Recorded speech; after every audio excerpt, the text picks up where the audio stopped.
नमस्कार मित्रांनो, मी ज्ञानदीप झोटे आपल्या सर्वांचं स्वागत करतो आपल्या SR जीनियस अकॅडमीमध्ये, जो की एक ऑनलाईन लर्निंग प्लॅटफॉर्म आहे. आम्ही आपल्यासाठी घेऊन आलो महावितरण भरती 2024 की ज्यामध्ये विद्युत सहाय्यक आणि इतर टेक्निकल पदांसाठी परीक्षा होणार आहे. ती जाहिरात आली, लवकरच परीक्षा होणार आहे आणि फॉर्म भरायला देखील सुरुवात होणार आहे. तर मग आपण या महावितरण भरतीमध्ये बघूया, अगोदर चर्चा करूया. बघा, याच्यामध्ये काय काय असतं.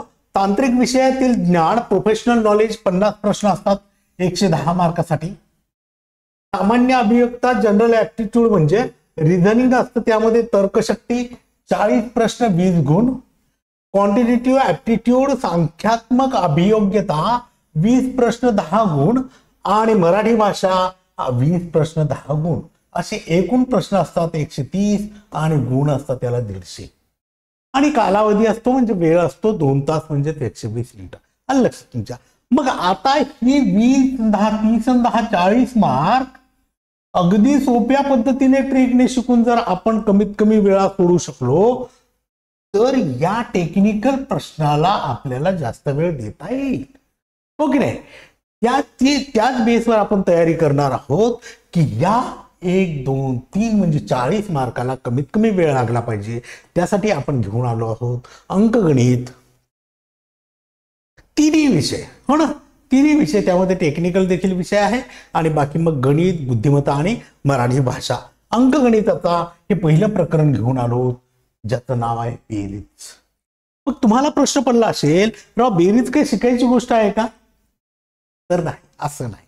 बेरीज, वजाबाकी, गुणाकार, भागाकार ह्या सर्वांनाच येतात, पण आपल्याला पहिलं प्रकरण दिलेलं आहे बेरीज. मग आपण बेरीज शिकायची आजपर्यंत देखील शिकलो, पण आपण बेरीज शिकायची ही बेरीज कमीत कमी वेळात आपल्याला उत्तर देईल, हो की नाही. कारण आपल्याला परीक्षेमध्ये अतिशय कमी वेळ लागतो आणि त्या कमी वेळातला आणखी जर कमी वेळ लागत असेल तर सोने पे सुहागा. मग आपण तेवढाच वेळ आपण टेक्निकल प्रश्नासाठी देऊ शकू. चला तर मग माझ्यासोबत बेरीज शिकायला. बघा, पूरक संख्या कशाला म्हणायचं माहितीये का? जेव्हा दोन संख्यांची बेरीज 10 येते तेव्हा त्या दोन्ही संख्या एकमेकीच्या पूरक संख्या असतात, एवढंच लक्षात ठेवायचं. दोन संख्यांची बेरीज जर 10 येत असेल तर त्या एकमेकीच्या पूरक संख्या आहेत, त्या आपल्याला समोर समोर समोर काम देईल पूरक संख्या. बघा, मग 1 ची पूरक संख्या 9 आहे आणि 9 ची पूरक संख्या 1 आहे. कारण काय, 1 + 9 = 10 आणि 9 + 1 = 10. त्याचप्रमाणे 2 ची पूरक संख्या 8 आहे आणि 8 ची पूरक संख्या 2 आहे, कारण 2 + 8 = 10. अशाच प्रकारे या दोन संख्यांची बेरीज 10 येते, त्याला आपण एकमेकीच्या पूरक संख्या म्हणतो. बघूया समोर. बघा, आता ही बेरीज करायची आपल्याला. ही बेरीज आपण 3 पद्धतीने करूया. अगदी पहिली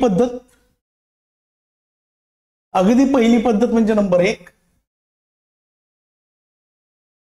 नंबर 1 संख्येतील अंकाची बेरीज.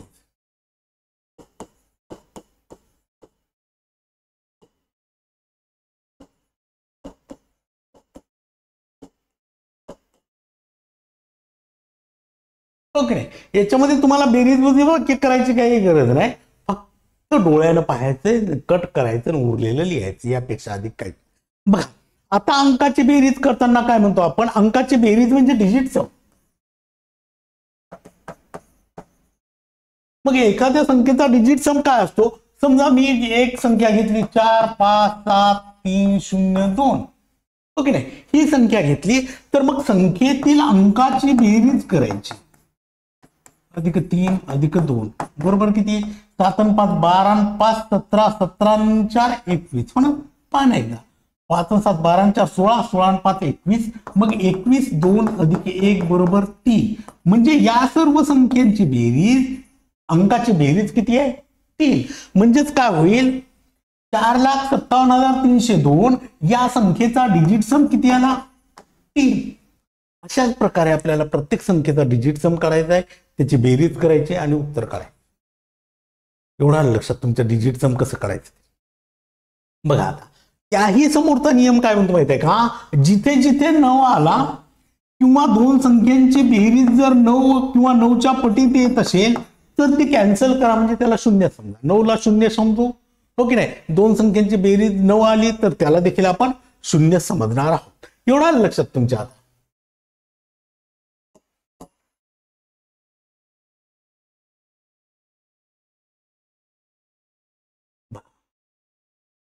आपण काय म्हणालो होतो, जिथे जिथे 9 किंवा 9 दोन संख्यांची बेरीज 9 आली किंवा 9च्या पटीत आली तर कॅन्सल करू. पहिल्यांदा असं करून पाहूया. 6 4 10 8 18 अधिक 6 4 10 5 15 अधिक 9 8 2 16 17 7 24. या दोघांची बेरीज किती? 9 अधिक 6. या दोघांची बेरीज किती? 6. 6 6 12 8 20 1 21 म्हणजे किती झाले? 2 अधिक 1 बरोबर 3. आपल्या या बेरजेचा डिजिट सम किती आलाय? 3. म्हणजे उत्तरात ज्या पर्यायाचा डिजिट सम 3 असेल ते आपलं उत्तर. बघा 7 आणि 2 9 कट करूया. 2 आणि 2 4 उरला नाही, हो की नाही. 7 आणि 2 9 कट करूया. 2 आणि 1 3 उरला, हे असू शकतं. 7 आणि 2 9 5 उरला नाही. 7 आणि 2 9 1 उरला नाही. लक्षात तुमच्या त्या प्रकारे हे आपल्याला करता येईल. 21 27 असं याचं उत्तर आहे. आलं लक्षात तुमच्या. बघा आता आपण काय करूया. 4 8 6 अधिक 6 5 4 अधिक 9 8 7. याही पेक्षा सोपं हे पाहू. आपण काय म्हणालो, 9 कॅन्सल करूया म्हणजे शून्य मानूया. दोन संख्यांची बेरीज 9 आली तर ती देखील शून्य मानूया किंवा 9च्या पटीत बेरीज आली ती देखील शून्य मानूया. ठीक आहे. बघा 6 4 10 8 18 18 9च्या पटीत आहे म्हणजे कॅन्सल, कारण 8 आणि 1 9 बरोबर 0. हा 5 आणि 4 9 गेला, किती उरला? 6. हा 9 गेला अधिक 7 आणि 8 किती? 15. या 6 ला 6 आणि 5 आणि 1 6 बरोबर किती? 12 बरोबर 1 अधिक 2 बरोबर 3. लक्षात तुमच्या. ही होती आपली पहिली पद्धत. इथे लिहू संख्येतील अंकाची बेरीज किती आली आपली. हा कॅन्सलच झाला म्हणजे शून्य आला. हा किती? 5 आणि 4 9 म्हणजे किती? शून्य आला. हा किती? 9 कॅन्सल म्हणजे 15 म्हणजे किती आला? 6 बरोबर 12 बरोबर 1 अधिक 2 बरोबर किती? 3.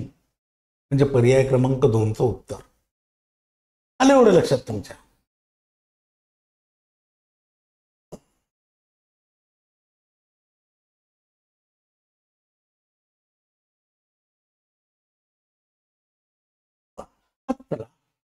नंबर 2 काय म्हणते माहितीये का?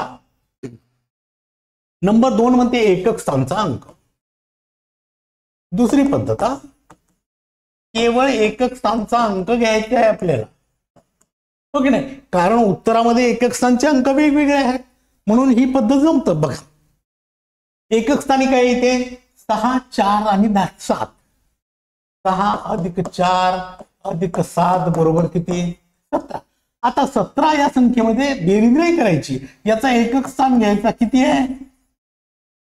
एकक स्थान बरोबर किती? 7. मग पर्यायामध्ये ज्याचं एकक स्थान 7 आहे ते आपलं उत्तर 21 27 असं होतंय. आता तिसरी पद्धत आहे, ती थोडीशी वेळखाऊ आहे. तर शेवटचे 2 अंक किंवा एकक व दशक स्थान मिळून शेवटचे 2 अंक घेऊन. शेवटचे 2 अंक कोणते आहेत? 86 अधिक 54 अधिक 87 बरोबर. इथे तुम्हाला बेरीजच करावी लागेल. शेवटचे 2 अंक कोणते आले? 27. म्हणजे कुठे आहे 27? इथे. तर हे उत्तर झालं. ह्या होत्या 3 पद्धती. एक डिजिट सम काढून अंकाची बेरीज करून. नंबर 2 एकक स्थानचा अंक घेऊन. नंबर 3 शेवटचे 2 अंक म्हणजे एकक स्थान आणि दशक स्थान वापरून. ओके नाही. या तिन्ही पद्धतीतून कोणतीही एक पद्धत वापरू शकता तुम्ही. कन्फर्म करण्यासाठी वेळ असेल तर ते लावण्यासाठी 2-3 पद्धती वापरू शकता. पण आपल्याला तेव्हा समजेल जर एकक स्थान सारखंच असेल तर हे घेता येणार नाही आपल्याला, ओके नाही. आणि शेवटचे 2 अंक सारखेच असतील तर हे घेता येणार नाही. हे तर कुठेही जमेल. लक्षात. आता पाहू तिसरी पद्धत. पण आपल्याला आडव्या पद्धतीने जमतं, उभ्या पद्धतीने जमतं. बघा मी काय म्हणालो, 486 654 आणि 987. आता आपल्याला या पद्धतीमध्ये काय करायचं माहितीये का? जर 2 संख्येची बेरीज 10 किंवा 10 पेक्षा जास्त आले तर 10 साठी आडवी रेष मारायची. आडवी रेष म्हणजे ज्याला आपण काय म्हणूया? बार म्हणूया आपण, बार शिकलो ना, आडवी रेष बार हो ना, आडवी रेष मारायची आणि हातचा समोर घ्यायचा. बघा आता 6 अधिक 4 किती, 10 साठी आडवी रेष, 10 साठी आडवी रेष म्हणजे आपल्याकडे 0 उरला, 0 अधिक 7 7, 8 अधिक 5 किती 13, 10 साठी आडवी रेष म्हणजे 3 उरला, 3 8 मध्ये मिळवा 11 झाले, 10 साठी आडवी रेष 1 उरला, 6 4 10 साठी आडवी रेष 0 उरला, 0 9 9. आता या एकक स्थानी काही ठेवली आहे नाही, मग हा जो एकक स्थानचा हातचा आला बार आला त्याच्यासाठी एक रेषा, या दशक स्थानच्या स्तंभामध्ये 2 बार आलेत म्हणजे त्याच्यासाठी 2 लिहूया, शतक स्थानच्या स्तंभामध्ये 1 बार आला तो, मग काय 7 2 1 2 21 27. आता यापैकी तुम्हाला काय पटेल किंवा तुम्ही प्रॅक्टिस केल्यानंतर तुम्हाला लवकर ही आडवी पद्धत करता येते बरं का. बघा 6 4 10, 0 म्हणजे 7 हो ना, 8 आणि 5 13 म्हणजे 3 म्हणजे 11 म्हणजे 1 हो ना, 11 म्हणजे 1. आता राहिला किती शतक स्थानचा, 4 आणि 6 10 म्हणजे 0 म्हणजे हा काय झाला 9. आता काय करायचंय आपल्याला, एकक स्थानी जो काय आहे ना तो आपण दशक स्थानी लिहायचंय, आडवा बार 1. आता शतक दशक स्थानी किती आहे 2 बार आहेत ते आपण शतक स्थानी लिहूया, शतक स्थानी 1 बार आहे आणि काय 7 2 1 2 21 27. अशा प्रकारे आपले हे उदाहरण होतं. आलं लक्षात तुमच्या, हे होतं. आता बघूया त्यानंतरचं. बघा 6489 अधिक 5642 अधिक 3241, 9 1 10 2 12 म्हणजे जिथं 2 आहे ते आपलं उत्तर असेल. पर्याय क्रमांक 15372. बघा मी काय केलं माहितीये का, सुरुवातीलाच एकक स्थानचा अंक घेतला, 9 9 1 10 2 12 किती आले 12, एकक स्थान किती आहे 2 म्हणजे 2 म्हणजे इथे हे आलं पाहिजे. आलं लक्षात तुमच्या. किंवा बघा आता हा 9 कॅन्सल झाला म्हणालो मी, 6 4 10 8 18 म्हणजे हे कॅन्सलच झालं सर्व 0. इथे काय कॅन्सल होईल 5 4 9, 6 अधिक 2 किती झाले 8, 4 आणि 3 7 आणि 2 9 किती राहिला 1, म्हणजे 8 अधिक 1 किती 9. म्हणजे या गणिताचा आपला डिजिट सम 9 आला, म्हणजे पर्यायामध्ये ज्याचा डिजिट सम 9 येईल ते आपलं उत्तर असेल. बघा ना 5 आणि 1 6 7 8 9 हे कॅन्सल, एकच उरला म्हणजे नाही. 5 आणि 3 8 आणि 1 9, हाही 9 म्हणजे हा 9 हे असू शकते उत्तर. 5 6 7 8 9 हा कॅन्सल, किंवा 7 आणि 2 9 कॅन्सल करूया. हा 7 आणि 2 9 कॅन्सल, 5 6 7 हा नाही, 7 आणि 2 9 कॅन्सल 2 म्हणजे हा नाही. आपल्याला 9 उत्तर पाहिजे होतं ना, म्हणजे 15372. आलं लक्षात तुमच्या. अशा प्रकारे देखील तुम्हाला करता येईल. बरं आता आपण उभी मांडणी करूया. उभी मांडणी करू कन्फर्म साठी. 6 4 8 9 आणखी काय 5 6 4 2 आणि 3 2 4 1 या पद्धतीने आपल्याला करायचंय. ठीक आहे. आता बघा आपण म्हणालो की 10 किंवा 10 पेक्षा जास्त जर बेरीज आली तर 10 साठी आपण आडवी रेष म्हणजे बार देऊया. 9 आणि 2 11, 10 साठी बार 1 उरला, 1 आणि 1 किती 2, 8 आणि 4 12 बार दिला, 10 साठी 2 उरले, 2 आणि 4 6, 6 आणि 4 10, 10 साठी आडवा बार म्हणजे 0 अधिक 2 किती 2, 6 आणि 5 11, 10 साठी आडवा बार 1 उरला, 1 आणि 3 किती 4. इथं काहीच नाही लिहायचं. हा जो आडवा बार आहे त्याच्यासाठी 1, हा आडवा बार आहे त्याच्यासाठी 1, हा आडवा बार आहे त्याच्यासाठी 1, हा आडवा बार आहे त्याच्यासाठी 1. काय राहिलं 2 7 3 5 1, 15372 पर्याय क्रमांक 2 चं उत्तर. लक्षात तुमच्या. अशा प्रकारे आपल्याला कमीत कमी वेळात या 3 पद्धतीनेच, कोणती 3 पद्धती आहेत त्या समोरचं ठेवू, समोरचं खूप हो की नाही. समोरच्या 3 पद्धती कोणकोणत्या आहेत, संख्येतील अंकाची बेरीज, अंकाची बेरीज यालाच आपण डिजिट सम म्हणतो हो ना. नंबर 2 एकक स्थानचा अंक घेऊ,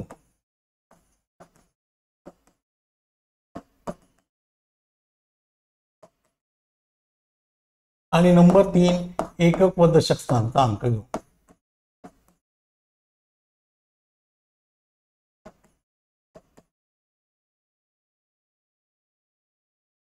या 3 पद्धतीने जरी केलं तरी आपल्याला पर्यायामधलं उत्तर मिळतं. तिन्हीपैकी एक पद्धत बदलली आपल्याला, हो की नाही.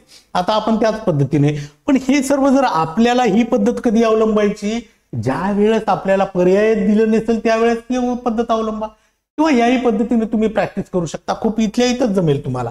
9 आणि 2 11 म्हणजे मी अगोदर करून दाखवलं त्याप्रमाणे, हो की नाही. ही उभी पद्धत करायची गरज देखील नाही. अशी जर प्रॅक्टिस झाली तुमची तर आडव्या पद्धतीमध्ये देखील तुम्ही करू शकता, किंवा ह्या 3 पद्धतीतच खूप सोप्या आहे. याच पद्धतीने घेणार आहोत कारण आपल्याला परीक्षेमध्ये पर्याय दिलेले असतात, हो की नाही. ज्यावेळेस पर्याय दिलेले नसतील त्यावेळेस तुम्ही ही पद्धत अवलंबू शकता. ठीक आहे, घेऊया समोर. बघा आता आपण घेऊया पहिल्यांदा काय घेऊ, आता बघा. ठीक आहे, बघा. ठीक आहे, बरं. एकक स्थानचा अंक घेऊया. पहिल्यांदा घेऊ अंकाची बेरीज. व्यवस्थित घ्या लक्षात. आता अंकाची बेरीज जिथे जिथे 9 आला किंवा बेरीज 9 आली ती आपण कॅन्सल करू, म्हणजे 0 म्हणू. हा 9 आला, हा 5 आणि 4 9, 7 अधिक 3 10 म्हणजे 1. आलं लक्षात तुमच्या. हा 7 आणि 2 9, 8 आणि 8 16 आणि 6 22, 22 म्हणजे किती 4 होईल की नाही. 8 अधिक 7 अधिक 6 अधिक 2 अधिक 8, 8 आणि 10 10 16, 16 आणि 6 22 आणि 1 23, 22 आणि 8 30 आणि 1 31 म्हणजे किती 4. 16 6 22, 22 आणि 6 28, 10 16 16 15 2 30 आणि 31 म्हणजे 4. म्हणजे 3 आणि 1 किती आला आपला 4, हो की नाही. 3 आणि 1 4. ठीक आहे. आता याचे पाहू. हा 9 गेला, हो ना. आता काय गेला, आता काय नाही. 7 आणि 3 10 आणि 8 18 गेला. 18 9च्या पटीत आहे. आपल्याकडे काय उरला फक्त 4. हा 9 गेला, 4 आणि 1 5 आणि 3 8 अधिक 6 आणि 5 11 12 13 13 म्हणजे किती 4 होईल असं. हा 4 आणि 4 8 आणि 1 9 गेला, किती उरला आपल्याकडे 8 आणि 4 12 बरोबर 1 अधिक 2 बरोबर किती 3. म्हणजे पर्यायामध्ये जे 3 अंकाचे बेरीज 3 आहे ते आपलं उत्तर आहे, हो की नाही. पर्यायामध्ये ज्या पर्यायाची अंकाची बेरीज किती आहे 3 आहे ते आपलं काय असू शकतं उत्तर असू शकतं. पहा मग काय होईल. हा 9 कॅन्सल, हा 7 आणि 2 9 कॅन्सल, 2 आणि 1 3 हे असू शकतं. पण पाहूया कन्फर्म करून. हा 9 कॅन्सल, 2 आणि 2 4 आणि 2 6, 6 आणि 1 7 नाही. हा 9 कॅन्सल, 3 आणि 2 5 आणि 1 6 हा देखील नाही. हा 9 कॅन्सल, 4 आणि 3 7 आणि 2 9 एकच उरला, हा देखील नाही. आपल्याला किती पाहिजे 3, म्हणजे याचा डिजिट सम किती येतो 3.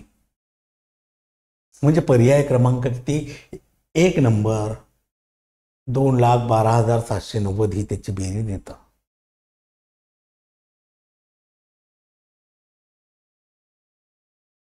आलं लक्षात तुमच्या. असं होतं हे काय अंकाची बेरीज. आता नंबर 2 काय करूया, एकक स्थानचा अंक घेऊन पाहू. ठीक आहे.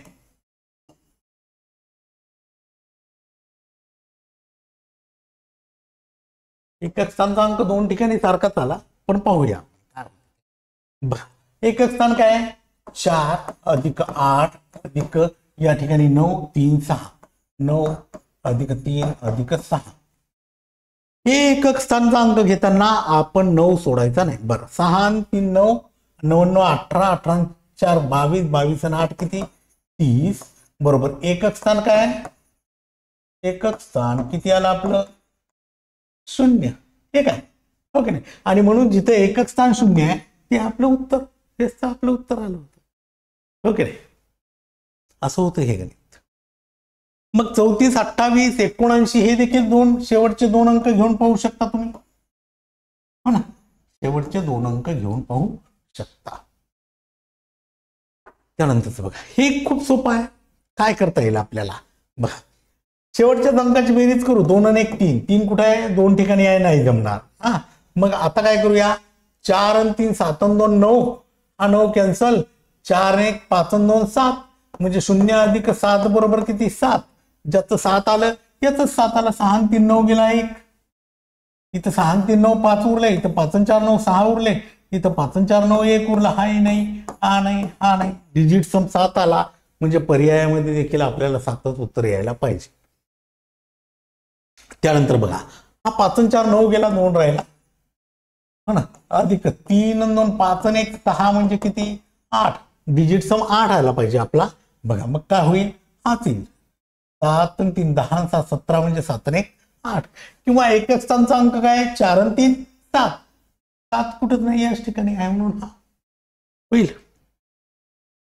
त्यानंतर बघा 7 आणि 1 8 कुठं कुठं आहे, 7 आणि 1 8, अरे यार चुकलं काय हे वजाबाकी, 64 87 08 पाहिजे होतं, 64 87 काय करूया आपण 96 08 हे ऑप्शन पाहिजे होता, 96 08.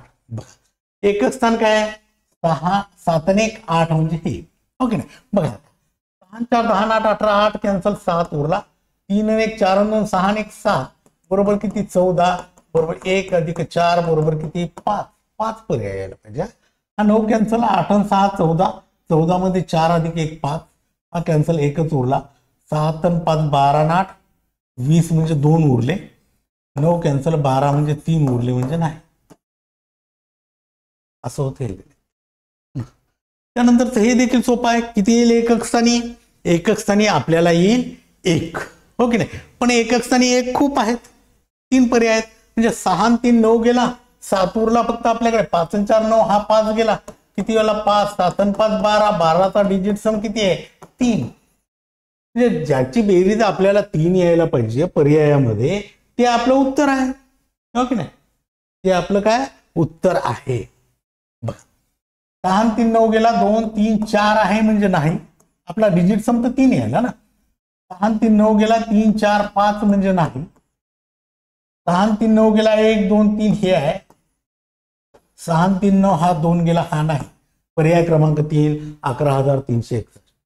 लक्षात तुमच्या असेच तुम्ही बेरजेचे उदाहरण खूप प्रॅक्टिस करून पहा, म्हणजे तुम्हाला कमीत कमी वेळात हे प्रॉब्लेम सोडवता येतील. याच्यामध्ये आपण बेरीज वजाबाकी गुणाकार भागाकार कुठलाही, इव्हन की शेकडेवारी प्रॉफिट अँड लॉस अशा कुठलेही गणित करू शकतो आपण डिजिट समला, हो की नाही. तेव्हा बघूया समोरच्या प्रकरणामध्ये, आणखी समोर जाताना बेरीज घेतल्यानंतर वजाबाकी या सर्व प्रक्रिया घेतल्यानंतर आपण कशा प्रकारे या डिजिट समचा वापर करायचा ते शिकूया. माझ्या मते ही तुम्हाला सोपी पद्धत आवडली असेल, नक्कीच मला कमेंट्स करा. धन्यवाद, भेटूया पुढच्या तासात.